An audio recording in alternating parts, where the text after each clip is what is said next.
હવે વિકાસ રઘવાયો થયો છે. મતદારોને એવી ધમકી આપી કે જો ભાજપ નહીં જીતે ને તો ગ્રાન્ટ 1 રૂપિયો નહીં આપે. પબ્લિકના વિકાસ માટે તમે વાપરો છો ને એ કંઈ તમારા ઘરના નહીં વાપરતા ભાઈ.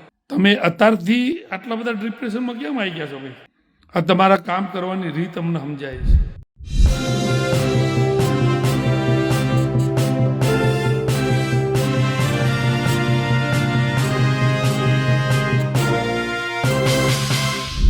સ્થાનિક સ્વરાજની ચૂંટણીઓ છે અને ચૂંટણીઓમાં અત્યારે સૌથી વિડીયો વાયરલ થઈ રહ્યા છે કે ભારતીય જનતા પાર્ટીના નેતાઓ કાઉન્સિલરો જ્યાં જઈ રહ્યા છે ત્યાં વિરોધ થઈ રહ્યો છે.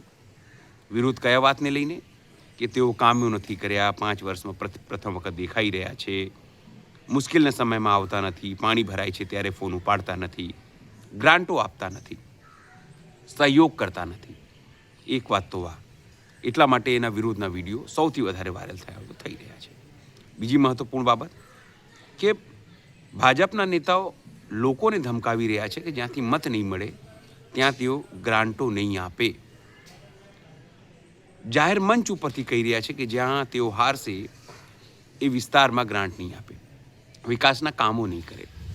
ત્યારે અનેક જગ્યાએ અનેક સોશિયલ મીડિયા ઇન્ફ્લુએન્સર, અનેક આગેવાનો, સામાજિક આગેવાનો, ખેડૂત આગેવાનો પૂછી રહ્યા છે કે ગ્રાન્ટ ક્યાંથી લાવે છે તેઓ. એ જનતાના પૈસા છે, જનતા જે ટેક્સ આપે છે એમાંથી તેઓ લોકોના સુખાકારી, રોડ, તેમના માટે નળ, ગટર, પ્રાથમિક સુવિધાઓ આપતા હોય છે.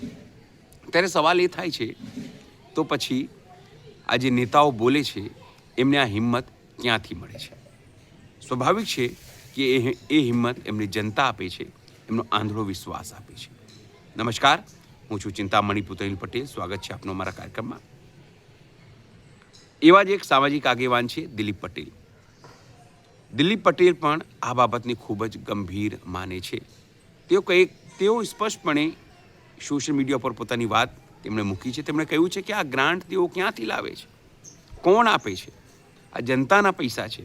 અને આ તમામ જે ભાજપના નેતાઓ છે જે ધમકી આપી રહ્યા છે તેઓ કેમ આવું કહી શકે છે, કરી શકે છે, એ પણ જાહેર મંચથી. આ ખૂબ જ ગંભીર બાબત છે. આવો સાંભળીએ દિલીપ મામા ઉર્ફે દિલીપ પટેલ શું કહી રહ્યા છે. જય માતાજી મિત્રો. હવે વિકાસ રઘવાયો થયો છે. ગઈકાલે અથવા પ્રમ દિવસે પેલા મુકેશ પટેલ આપણા સાંસદે મતદારોને એવી ધમકી આપી કે જો ભાજપ નહીં જીતે ને તો ગ્રાન્ટ 1 રૂપિયો નહીં આપો. એટલે એ મુકેશભાઈ નોકરી ઉપર જાય છે, પૈસા કમાય છે અને દેશના પગાર ઘરમાંથી ગ્રાન્ટ આપે. તો આ મુકેશભાઈને એટલું કહેવું છે કે ભાઈ ગ્રાન્ટ એ કોઈ તમારા ગજવાની તમે નહીં આપતા અથવા તો કોઈ પબ્લિકના વિકાસ માટે તમે વાપરો છો ને એ કંઈ તમારા ઘરના નહીં વાપરતા ભાઈ. એ અમારા ટેક્સના પૈસા છે. અને તમે હવે આટલી લુખ્ખી ઉપર આવી ગયા કે ગ્રાન્ટ નહીં પડે એનો મતલબ તો એવો જ થયો કે તમારા ભાજપ સિવાયના બીજા ધારાસભ્યો કોઈ ચૂંટાય અથવા ભાજપ સિવાયના બીજા કોર્પોરેટર ચૂંટાય તો એ લોકોનો વિકાસ એ એરિયાનો જાણી જોઈને તમે નહીં કરતા. એટલે બીજી વખત પબ્લિક એ નેતાઓને વોટ જ ના આપે. આ તમારી એક માઇન્ડ ગેમ સમજાય મને કે જે ધારાસભ્ય બીજા પક્ષમાં ચૂંટીને આવ્યો તો એ એરિયાનો વિકાસ નહીં કરવાનો અથવા તો એ એરિયાને એટલું ગ્રાન્ટો નહીં આપવાની જેથી કરી અને ત્યાં એ ધારાસભ્યનું કામ દેખાય નહીં અને પબ્લિક એમને બીજી વાર જીતાડે નહીં. વાહ દોસ્ત વાહ, શું તમારી આઈડિયા છે. એટલે આ તમારી રઘવાટ રહી ને આ વિકાસ રઘવાયો થયો છે તમારો. તમે અત્યારથી આટલા બધા ડિપ્રેશનમાં કેમ આવી ગયા છો ભાઈ? તમે કહો છો ગુજરાતની જનતા ભાજપ સાથે છે ને જીતશે તો ભાજપ, તો પછી આટલા રઘવાયા હું કામ થાવ છો? 720 તો તમે ઓલરેડી બિનહરીફ કરી ચૂક્યા છો. પણ આ તમારી માનસિકતા દેખાય છે. આ તમારા કામ કરવાની રીત અમને સમજાય છે કે તમે કઈ રીતે બીજા ધારાસભ્યોને ગ્રાન્ટો ના આપીને કે એમના કામ ના મંજૂર કરી અને ત્યાં વિકાસ નહીં થવા દેતા, જેના કારણે બીજી વખત એ પબ્લિક એમને જીતાડે નહીં.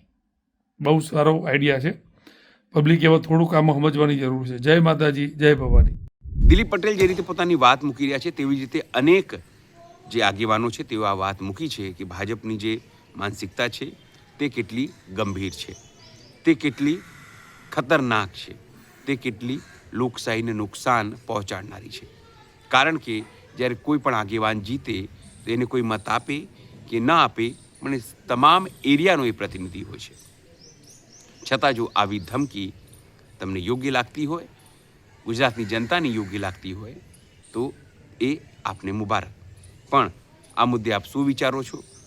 દિલીપ પટેલ જે કહે છે તેને લઈને આપ શું વિચારો છો? જરૂરથી અમારા કોમેન્ટ બોક્સમાં કોમેન્ટ કરજો.